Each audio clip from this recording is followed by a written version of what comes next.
खबर उत्तराखंड से है, जहां बादलों के प्रहार से प्रलय जैसी तस्वीरें देखने को मिल रही है। महज 34 सेकंड में धराली का एक गांव मलबे में तब्दील हो गया। इस हादसे में कई लोगों की जान चली गई तो कईयों की अभी भी तलाश जारी है। राहत और बचाव कार्यों में लगातार टीमें जुटी हुई है।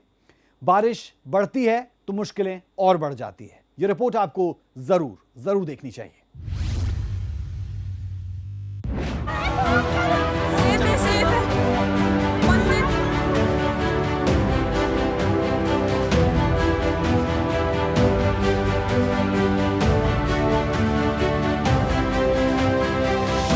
उत्तराखंड में फिर हाहाकार, कुदरत का फिर देखा रौद्र रूप। उत्तरकाशी में बादल फाड़ तबाही, मौत का सैलाब, लापता कई लोग। ये तस्वीरें मौत की है, ये तस्वीरें तबाही की है।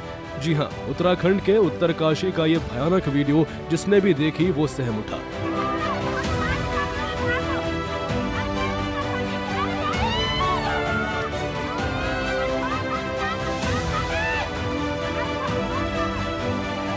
देखिए कैसे उत्तरकाशी के धराली में कुदरत का विकराल रूप दिख रहा है, कैसे प्रलय आ रहा है जिसने कई जिंदगियों को लील लिया है और बहुत से लोग तो अब भी लापता है। चारों ओर केवल बर्बादी और तबाही ही दिख रही है।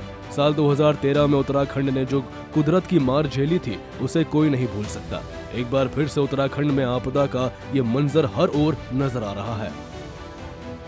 वहीं उत्तरकाशी हर्षिल मार्ग के कई स्थानों पर भूस्खलन हुआ, जिस कारण सड़कें अवरुद्ध हो गई हैं। देखिए कैसे आपदा के बीच सड़कें, रास्ते सभी क्षतिग्रस्त हुए हैं। सड़कें पूरे तरीके से टूट चुकी है।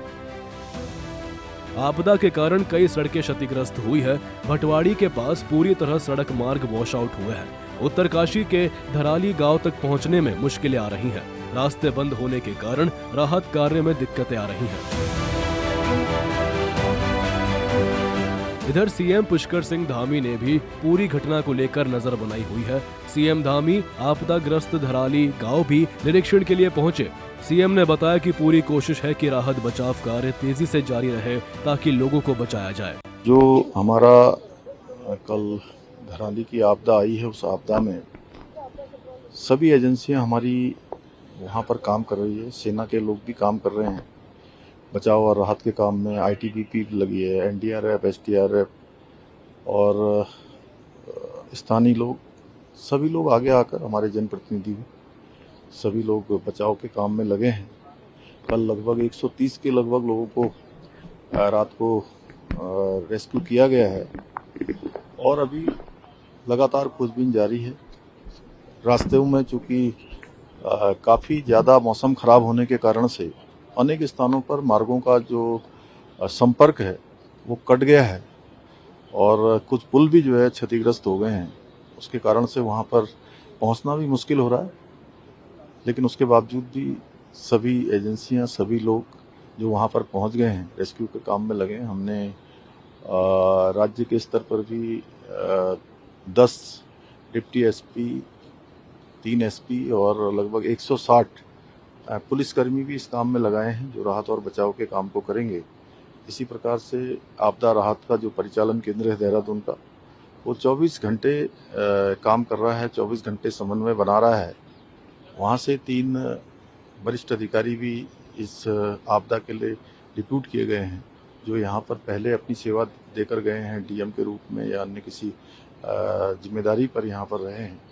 गृह सचिव श्री शैलेश बघोली को पूरे 24 घंटे के लिए आपदा परिचालन केंद्र का वहाँ पर समन्वय का काम उनके पास है। वो सभी से बात कर रहे हैं, सभी एजेंसियों से सभी प्रकार की आपदा प्रबंधन जो हमारा डिपार्टमेंट है वो सभी प्रकार के जो नए इक्विपमेंट्स हैं उनको उपलब्ध कराने का काम कर रहा है। सेना के हेलीकॉप्टर भी तैनात हैं। जैसे ही ये जो मौसम ठीक होता है तो वो सेना के हेलीकॉप्टरों से भी रेस्क्यू अभियान किया जाएगा।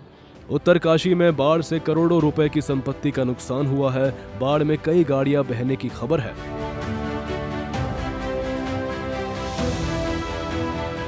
कई जगह मलबे में कार फंसी हुई दिखी।